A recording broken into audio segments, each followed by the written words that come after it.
Héros d'Hyrule, élu de la lame purificatrice.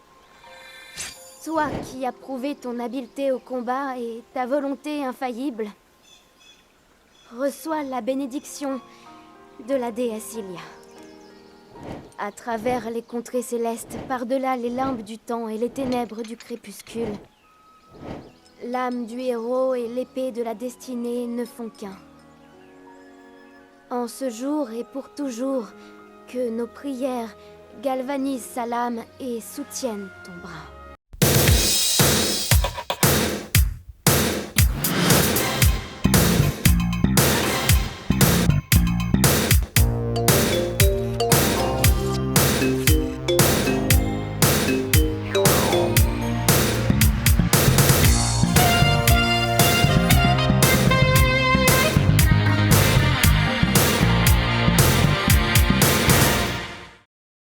Et hop là! Et là, donc voilà. Que dire de plus de ce jeu, à part que c'est vraiment l'épisode que tout le monde attendait. Exactement. C'était pas gagné de faire un truc en monde ouvert. Moi, personnellement, je suis pas super fan des mondes ouverts. C'est pas ma cam non plus. la J'étais base. pas très The Witcher, Skyrim, tout ça. C'était trop pas non plus. mon truc. Et c'est vrai que là où Nintendo a été très fort, c'est que pour leur premier jeu en monde ouvert comme ça a été de suite une réussite. Ah ouais, il était magnifique. Clairement. Et alors, dès le début, l'aventure est fantastique, les herbes qui bougent. On ne sait pas trop où ils veulent en venir au début, puis l'histoire progresse. Bon, je pense que le défaut quand même du jeu, ça manque de donjons quand même. Il y avait ces petits temples là qui étaient super, Voilà. mais il y a un arrière-goût de pas fini sur les donjons. On aurait aimé un gros donjon du feu, un gros donjon de l'eau. Voilà, un truc Disons comme ça. qu'ils ont vraiment modifié tout le contexte, tout le jeu en lui-même, hein, tout ce qui faisait les Zelda. Je trouve que c'était très intéressant. Moi, ce qui m'a plu dès le départ, comme tu disais, on démarre et en gros on est un petit peu lâché dans la nature. Ça m'a énormément rappelé le tout premier Zelda, où vraiment on démarre, on a juste notre épée, puis on nous dit vas-y, pars à l'aventure, et on ne sait pas exactement ce qu'il faut faire, mais voilà. On découvre le monde, et ce que je trouve fabuleux par rapport à d'autres jeux qui, moi, me parlent pas du tout sur les générations récentes, hein, les 3 dernières générations de consoles, où on essaie de singer la réalité, là où je trouve que Nintendo a eu un coup de génie, comme souvent, c'est que c'est un jeu dans un univers onirique, un univers dans lequel nous on ne pourra jamais vivre. Hein. Hyrule n'existe pas dans le vrai monde, spoil. Dommage. Mais en revanche, on a un moteur de jeu et on a une physique des mouvements qui, elle, est réaliste. Et c'est là où c'est fabuleux, c'est que toutes les énigmes dans le jeu, on peut les résoudre, non pas d'une seule manière, mais de 2, 3, 4, 5 manières différentes, justement en jouant sur la gravité, en jouant sur les mouvements. Il y a plein de choses super intéressantes à faire. Et n'importe quel enfant, donc moi je le vois, puisque du coup mes enfants y jouent aussi, ils arrivent à se débrouiller et à avancer dans ce jeu, alors que sur le papier c'est quand même relativement complexe, il y a une caméra en 3D à gérer, il y a plein d'objets, il y a des artefacts, enfin c'est pas un jeu qui est simple sur le papier, mais dans les faits le gameplay est en béton armé. Ben, c'est du gameplay Nintendo. Là où un jeu américain peut-être, ben, on prend l'exemple, je sais pas, de Red Dead, par exemple, là, où tu as besoin de 3 heures de tutoriel, et encore à la fin des 3 heures, donc tu es saturé d'informations, il y a trop de boutons, enfin, pour moi, je ne suis pas compatible avec ces jeux.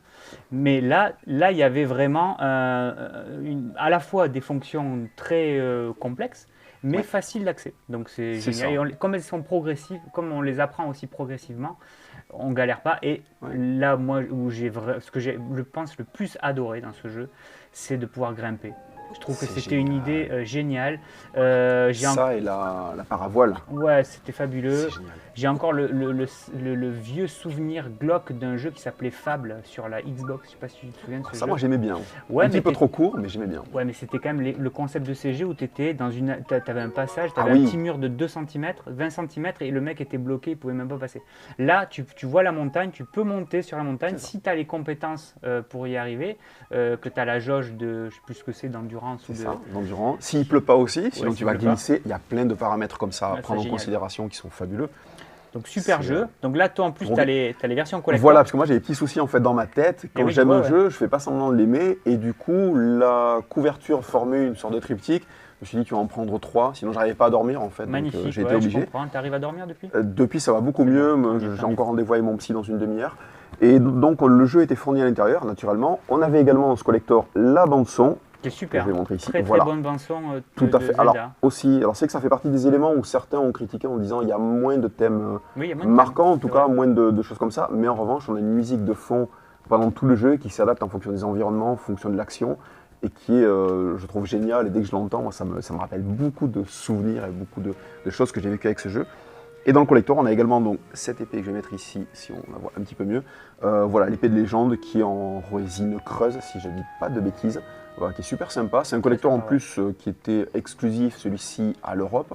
Si on peut montrer le japonais. Voilà, Qui est donc il là. est très différent. De mémoire, me semble-t-il, alors je ne l'ai pas ouvert pour vérifier, mais il me semble qu'il y a le jeu et il y a à minima un amiibo de Link sur Epona. Voilà. Je sais plus non plus. Si Alors, c'est bien celui-là, celle-ci. alors il y a une map CD audio et effectivement l'amiibo Voilà. de Link. Et il y a aussi la possibilité d'avoir une deuxième jaquette alternative. Cool. Apparemment. Donc voilà, très joli collector avec une magnifique police en japonais quand même, c'est super beau. Et cet artwork est magnifique sur les deux. C'est aussi une des raisons pour lesquelles j'ai acheté ce gros coffret. Ah ouais. Par rapport à celui-ci d'artwork sur fond bleu, qui est très sympathique, Moins mais quand qui même, me parle un peu moins. Celui-ci, je trouve qu'il est génial. Et encore une fois, il me rappelle aussi le tout premier Zelda, où on voyait Link en haut d'une Ah ouais. plaine, voilà, enfin, d'une colline. Et là, c'est la même chose. Moi, je trouve que c'est quelque chose qui appelle à l'aventure, où on voit Hyrule en fond, voilà, avec Magique. le palais, on va dire, de Ganondorf tout au fond, avec la fumée. C'est juste fabuleux. Alors Ça du coup, me parle. puisqu'on parle de ça, on va faire une petite aparté. Donc bientôt, on va sortir Breath of the Wild 2. C'est ça. Donc, on ne connaît pas encore le surnom, puisqu'il s'appellera probablement pas Breath of the Wild, Peut-être, mais on a hâte, mais en tout cas, ça a l'air de reprendre un peu les mêmes routines. complètement. J'avais fait un petit test sur mon Instagram pour savoir ce que les gens attendaient le plus dans Breath of the Wild 2. J'avais proposé quelques trucs, donc la possibilité d'avoir des donjons plus vastes. Donc apparemment ça c'était ce que tout le monde voulait en premier. J'espérais aussi dans le 2 avoir la possibilité d'explorer les océans en vrai 3D. C'est-à-dire qu'on puisse plonger, et ce qu'on pouvait faire dans d'autres Zelda d'ailleurs. Il y avait des Zelda, notamment le Skyward Sword, on gagnait la possibilité de nager. Donc ça serait vraiment génial qu'on puisse enfin découvrir les fonds sous-marins. Complètement. Et puis bon après évidemment peut-être un peu plus profiter du monde aérien, mais j'ai l'impression que là on y ça est. va être le cas. Ouais, de ce Dans qu'on a le vu en tout cas dans la petite démo qui a été montrée, en tout cas le petit trailer qui a été montré lors d'un Nintendo Direct, honnêtement, voilà, on voit qu'ils ont retravaillé encore une fois la mablette dont on se servait dans le premier, qui maintenant elle est être incorporée au bras de Link. On a des nouveaux pouvoirs qui là aussi font penser à d'autres épisodes, entre autres un épisode qui est sorti sur 3DS dont on n'avait pas parlé, mais effectivement où Link pouvait se coller au mur, voilà, pas mal, qui était très sympathique, voilà, qui est une pseudo-suite du Link, du Zelda de la Super Nintendo. Donc celui-ci était très sympa. Et vraiment, alors beaucoup de monde attend naturellement Breath of the Wild 2. Et c'est que pour l'instant, ce qu'on en a vu, ça a l'air réussi. Le scénario questionne beaucoup également. Apparemment il y a deux timelines, on dirait qu'on peut C'est ça. voyager d'une époque à l'autre, puisqu'on voit un Link un peu primitif et un Link qui ressemble à celui de Breath of the Wild. Voilà. Donc ça questionne pas mal. Ouais. Et bon, moi j'espérais aussi, tant qu'à faire dans le fantasme, si on pouvait avoir les bons donjons, la possibilité de voler, d'aller sous l'eau. Ouais. Moi j'aurais adoré un espèce de mode coopération où on peut jouer à deux en écran splitté, ou sur le même écran quand on est à côté, serait tu fabuleux. vois, qui se split quand on s'éloigne, avec un qui joue Zelda et l'autre qui joue Link. Ouais. Ça serait, et Pourquoi puis pas. c'est une interaction entre les deux personnages pour s'aider avec Ouais. un mode, un peu le même type de mode que dans Luigi's Mansion 3. C'est ce que j'allais dire, Très bon effectivement. jeu multijoueur. Tout à fait, ouais. Non, puis là-dessus, Nintendo sont bons, donc on ne sait jamais, peut-être qu'on aura droit à ça, j'y crois pas, mais on ne sait jamais. Et c'est pas à exclure de la part de Nintendo, et le fait de jouer avec la princesse Zelda, moi j'adorerais. Bah ouais. C'était déjà évoqué en plus au tout début de la présentation de Breath of the Wild, donc à l'époque on devait être en 2014-2015, et sur la première démo, lorsqu'on voyait ce fameux Link sur un cheval qui sautait et qui défonçait à coups de flèches archéoniques un gardien, on ne savait pas en fait si c'était Link ou si c'était un personnage féminin, si c'était éventuellement Zelda, puisqu'il a les cheveux attachés, plutôt longs. Voilà, les gens se posaient la question, on a dit que ça serait finalement cool dans Legend of Zelda de contrôler enfin Zelda. Eh ben, Ça tomberait sous le sens, donc pourquoi pas. Ben, On verra. écoute, on verra, puisque là l'émission qu'on tourne, c'est à peu près la sortie, on va dire, dans un an. On C'est verra ça. s'ils sortent une Switch Pro à la même occasion. par la même occasion, nous verrons bien. Bon, et ce jeu aussi, donc Breath of the Wild, comme la version GameCube à l'époque, est aussi sorti en version... Attends, je ne sais plus ce que je voulais dire. Attends. Il est sorti sur Switch et sur Wii U, non? Breath of the Wild, oui, c'est ça. Alors oui, tout à fait. Ouais, oui, voilà, c'est ça. exactement. Alors, attends, Faut je que suis tu en le train de retrouves. chercher la version... Cherche une boîte bleue. Une boîte bleue. Ah, voilà. Une boîte bleue est demandée à l'accueil. Voilà, donc la version Wii U. Que je n'ai pas fait, mais bon, techniquement, c'était pas non plus le jeu le plus incroyable par rapport à d'autres générations. Donc, il arrivait à tourner sur Wii U à peu près de la même manière que sur Switch. C'est ça, il tourne de manière similaire. La seule chose très décevante, c'est qu'à l'origine, sur la mablette, donc la manette Wii U, on devait avoir la map du monde, on devait avoir quelques interactions qu'on pouvait faire. Et en réalité, une fois que le jeu est sorti simultanément sur les DB-CAN, ils ont viré ça pour la version donc, qui est sortie en commerce. Donc du coup, la mablette en fait, elle sert strictement à rien sur ce jeu. Bon. C'est un peu décevant. Du coup, on va dire la version Wii U, c'est une version Switch portée sur Wii U et pas l'inverse comme ça avait été fait pour le Twilight Princess de la GameCube vers la Wii. D'accord. Voilà. Bon, maintenant qu'on a à peu près parlé de tous les Zelda, on va aussi donc évoquer quelques collectors et des petits goodies. Bon, il y en a beaucoup, hein, donc on va faire une sélection. Tu les as tous ou pas? Non. Non, je ne les ai pas tous. Tu me déçois. Ouais. Il me manque d'ailleurs un jeu de plateau, MB, Milton Bradley. Je ne sais pas si tu vois ce que c'est, un jeu de plateau qui est sorti qu'aux États-Unis, avec une boîte très très moche, mais que je n'ai pas. Mais par contre, j'ai bien mieux que le Milton Bradley. Beaucoup plus beau. Et oui, parce que c'est japonais déjà. Donc, c'est du Bandai. Alors, il y a deux jeux. Alors, on va faire dans l'ordre. Déjà, celui-ci, qui est pour moi une boîte alors là, absolument mythique. Avec un design qui est inédit à ce jeu. En plus, ouais. Tout à fait, ouais, qui est sublime. Hein, vraiment, là, on voit le détail du peintre, le truc qui a été fait à la main, voilà, magnifique.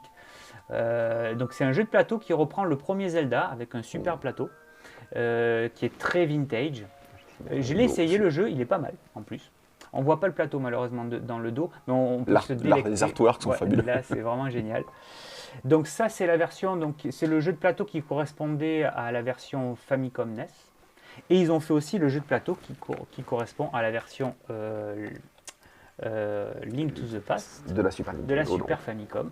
D'ailleurs, je ne sais pas si tu vois, mais c'est une cartouche Super Famicom. Ouais, complètement. D'ailleurs, tiens, je l'ai là, donc on va la comparer. Hop. Voilà, donc on voit bien là. Permettait de loquer la cartouche pour pas qu'on puisse l'arracher quand elle était... Une petite strie sur le côté, toute la forme. Donc, ils ont repris. Ça c'est pas mal, mais celui-ci est plus joli. Après, un bel objet collector, tiens, Zelda, la montre Game & Watch. Que tu portes tous les jours. Voilà, elle est bien sûr, que j'enlève de la boîte systématiquement. Et qui est quand même un très très bel objet de collection, qui valait, mais que dalle. Hein. D'ailleurs, pour la petite anecdote, quand j'ai commencé à travailler dans le magasin de jeux vidéo à Toulouse que tu connais, le premier truc que j'ai fait, c'est aller dans la cave au trésor. Et dedans, caverne d'Ali Baba. Ouais, il y avait.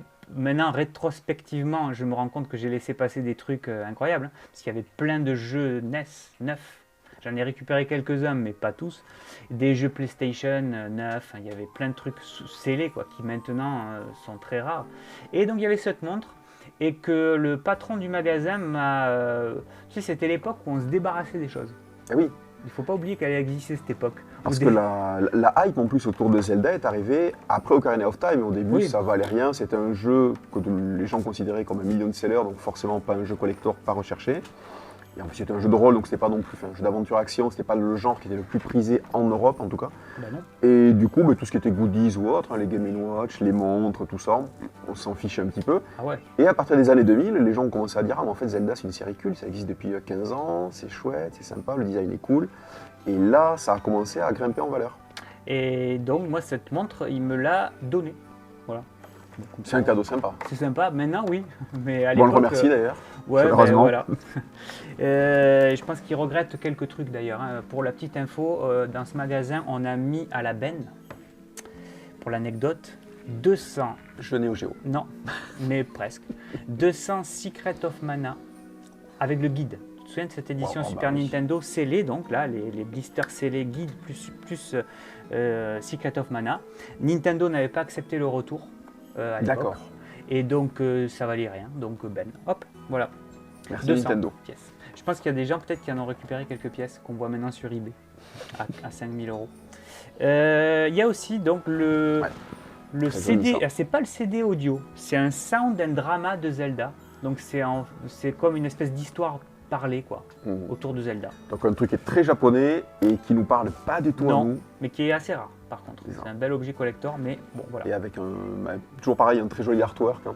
Ouais, Alors, qui est pareil, qui fait penser effectivement à Link to the Past. Hein, un petit peu, ouais, qui est dans la veine, qui est dans le même esprit. complètement.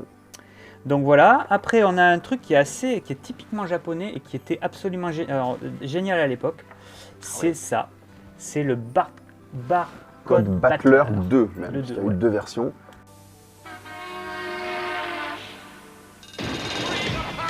They are all around us. Millions of Barcode warriors and wizards waiting to fight. Waiting for Barcode Battler to free their awesome power. But be warned, nobody knows what's really out there. The battle has just begun. Barcode Battler. Alors pour mémoire, le Barcode Battler, en fait, c'était un petit appareil qui a été aussi vendu en France, qui permettait de scanner des codes barres et ça simulait des combats de RPG. Ah, tu peux scanner n'importe quel produit. Exactement, La boîte de céréales, le shampoing. tout ce que tu veux. Voilà, et en fonction du code barre, le Barcode Battler générait des statistiques en gros qui permettaient de faire. Donc on pouvait par exemple, tu avais un shampoing, moi j'avais un baquet de gâteaux, on scannait les codes barres et on s'affrontait. faisait une battle. Voilà. Et celui qui avait le plus de points générés de façon un peu random, quoi, Voilà. ben, gagnait. Et là par contre, ce jeu est vendu avec des cartes illustrées Zelda, super jolies. Hein. Les cartes elles sont magnifiques. C'est vraiment magnifique. Je te laisse le voir parce que je ne sais pas comment c'est fichu à l'intérieur du coup Alors, cette boîte. Hein. tiens, les cartes, hop, elles sont dans une petite protection. Ah, ça c'est beau. Et les cartes sont top. Tiens, je te laisse les montrer. Voilà, donc ils sont dans un petit machin en mousse. Et là, par contre, on voit, tu vois, regarde, celle que tu tiens, la HP 3700. Alors, Ah, là, voilà, je on te suppose donne. que... Et le petit code barre à scanner au dos. Voilà. Et là, Voilà. c'était un peu comme une bataille ça s'appait les atouts, non On aussi, a le les link jeux avec de cartes. les petits machins, donc Ouais, ça voilà. a l'air d'avoir d'autres spécificités. C'est super sympa. Et les illustrations de toutes les cartes sont celles qu'on retrouve parfois dans la notice japonaise aussi. Et c'est top. Bon, voilà, il y en a beaucoup, donc on ne peut pas toutes les montrer, mais C'est elles génial. sont super belles. Un bon paquet, effectivement. Donc Avec il y a des ça. bombes et tout. C'est Ouais. génial. Ouais, c'est top. Ouais. Et ben, tiens, tu as ça aussi hein, en tant que bel objet. Ah oui. C'est pas ce qu'il y a de plus rare en Zelda, c'est encore trouvable de nos jours. C'est le pack collector de la Game Boy Advance SP plus Minish Cap. Toute dorée donc. Ouais, toute dorée qui est Si on super la voit, jolie. peut-être Et montrer sur les côtés. pour moi, ouais, voilà, on la voit mieux là. Qui est pour moi une des meilleures consoles portables de Nintendo, la SP. Elle était géniale, elle tenait dans une poche, elle avait une bonne batterie, elle était parfaite. Ouais. Très sympathique. Donc voilà ce qu'on peut dire. Et tiens, pour finir, une petite boîte à cartouches. Breath of the Wild, Pour pas perdre sa cartouche Switch, Voilà, parce pour que c'est vrai qu'on les perd facilement les cartouches Switch. Hein. pour les gens qui transportent donc une seule cartouche. Voilà, mais la boîte est quand même super jolie. Voilà ce qu'on pouvait dire sur Zelda aujourd'hui. Bon, on a plein d'autres trucs à dire, hein, mais il fallait faire un choix. Tu voulais peut-être Oui, vous demander à ton fils. présentez, ben voilà, mon mini-moi qui est en Tiens, train tu viens nous voir il est en train de se régaler à jouer à Ocarina of Time. C'est quoi tes épisodes préférés? ton épisode Mon préféré. préféré, c'est Ocarina of Time. Mais après, il y a Breath of the Wild que j'adore. Et il y a Zelda Minish Cape. Ah, celui-là aussi. Ah, ben, tu vois, il est moins connu, mais il est chouette. Ouais, bon, de toute façon, ils sont tous bien. Donc, Cet enfant a du goût. Hein. Ben voilà, bravo, quelle bonne éducation. Je te félicite. Bon ben voilà, ben écoute, on peut finir cette émission sur ça et on en fera peut-être une autre pour parler de quelques autres goodies bien sympas sur pas mal, Zelda. Merci bien. À bientôt. Toi. Bye bye.